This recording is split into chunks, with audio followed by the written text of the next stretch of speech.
Welcome to Wawasan Wire. Today we're talking about Tan Sri Hadi Awang's defense of the Sabah Gardenia bread comments.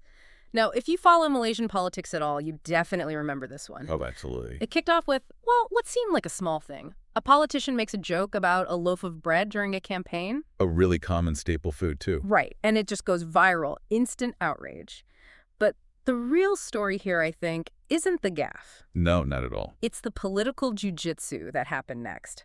This tiny controversy gets aggressively defended and somehow turned into this huge critique of national leadership. And massive debt. Exactly. All about massive debt and economic integrity. It's really a masterclass in controlling the narrative. You have two main people here. First, the guy who made the comment, Mansur Zakaria. The Kedah state official. And then the defender, Tan Sri Hadi Awang, the president of the Islamic Party.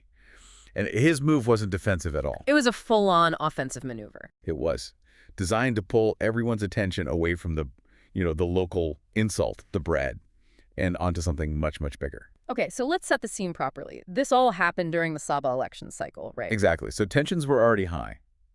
And this wasn't some tweet he sent by mistake. No, this was official. Mansur Zakaria said it during a state assembly debate. He was trying to make a point, I guess, about how cheap it is to campaign. And his brilliant example was? That candidates in Sabah just needed to hand out Gardenia bread. He said it was a joke, but, The delivery matters. That comment became toxic, like instantly. It did. For anyone listening, gardenia bread is everywhere here. It's just a normal, everyday thing. So why did that specific comment hit such a nerve with Sabah voters? Well, it just felt so dismissive. Discriminatory, even. When a politician from the peninsula suggests voters in East Malaysia can be won over with a loaf of bread, it sounds like you're saying their votes are cheap. That their concerns are simple. Exactly. That they're not as politically sophisticated.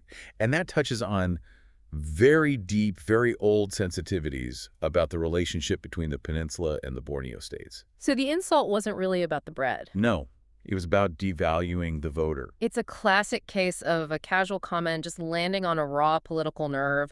The reaction online was volcanic, so they had to do damage control fast. Right. And Mansur Zakaria, he did apologize. He came out publicly and said he never meant to insult or shame the people of Sabah. A necessary step. Absolutely. It was crisis management 101. But that quiet lasted for, what, a day? Not even. Because that's when the party leadership decided to escalate. And this is where the sheer audacity or maybe political genius comes in. Tan Sri Hadi Awang doesn't just put out a statement backing the apology. He launches this strategic counterattack. A video, right? A widely shared video. He basically turns a food gaffe into a referendum on the entire country's economy. It's a conscious pivot, an aggressive one. His core message was that everyone was getting distracted. He literally said the issue of the bread was being overly magnified. So he's saying the media, the opposition, they're all focusing on a bad joke. And missing the real disaster, the real threat to the nation. So he takes all the heat from the bread comment, and instead of just, absorbing it, he points it at other leaders. What was his instruction? What did he want people to be angry about instead? He told people to focus their anger on those who pawn the nation. A very strong phrase. It is. He's talking about leaders who he believes are selling out the country's future by taking on just massive, crippling debt. Think about that leap he's asking the public to make. He wants you to go from being angry about a 5 ringgit loaf of bread to being terrified of hundreds of billions in debt. That's the whole maneuver right there. Let's get into his specific words, because he made this very direct, almost confrontational comparison. He said, and I'm quoting here, "I think the people of Sabah are smarter than the national leaders." And that line is the anchor for his whole argument. How does he justify that? He builds this really stark contrast. He says the people of Sabah are smarter because their concerns are simple and honest, like needing to eat gardenia bread. Okay, so he's framing them as grounded, authentic people. Right. And then he contrasts that with the national leaders. They are the ones betraying the country with these massive, colossal debts. So he's creating a very clear dichotomy, the honest voter versus the corrupt financial elite. It's powerful. You have this tangible, physical thing. The bread that represents dignity, everyone gets that. Right. And then on the other side, you have this abstract, terrifying number, billions and billions of ringgit. A number so big, it's hard for most people to even grasp. And that's the genius of the rhetoric, isn't it? It is. People are usually easier to mobilize over a specific personal insult. The bread. Hadi Awang's strategy is to say, stop focusing on the 5 ringgit insult. And start focusing on the 500 billion ringgit betrayal. Exactly. He's trying to prove that the financial liability, which affects everyone for generations, is so much more important than a temporary insult from a bad joke.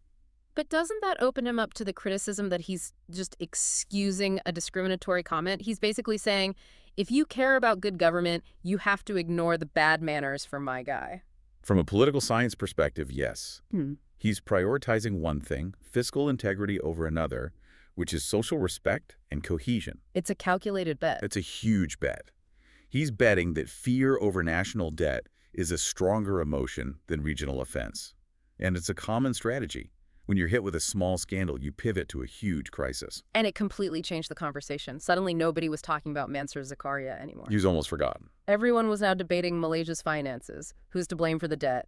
It worked. What's really amazing is how fast it worked. It shows how a senior political leader can just absorb criticism meant for a party member and redirect it at the entire system. He elevated it from a local campaign mistake to a debate about national survival.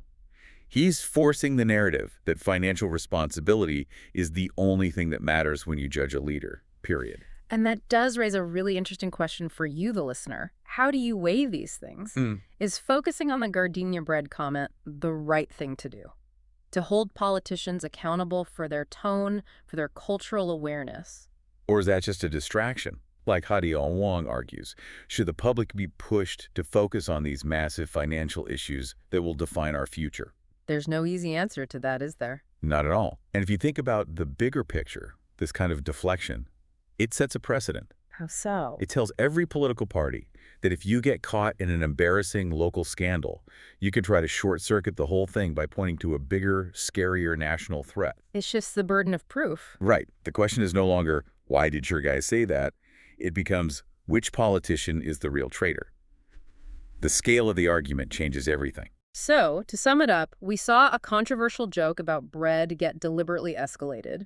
It wasn't an accident. No, it was a strategic intervention. And it became this huge national debate about integrity, debt, and what makes a competent leader. And that entire shift happened because of Tan Sri Hadi Awang's defense. He turned a crisis for his party into a weapon against his rivals. It's a pretty stunning example of using scale in political messaging. The debt is enormous, hundreds of billions of ringgit. It's almost paralyzing. And the bread is tiny, immediate. It sparks that righteous anger. The winner is the person who convinces the public that their crisis is the only one worth paying attention to. And that's the thought we want to leave you with today. It's a conflict between manners and money, really. Respect versus solvency. A loaf of bread versus billions of ringgit. When you look at your leaders, which one grabs your attention more? The immediate emotional insult or the long-term colossal financial problem? Remember to like and subscribe for more videos like this.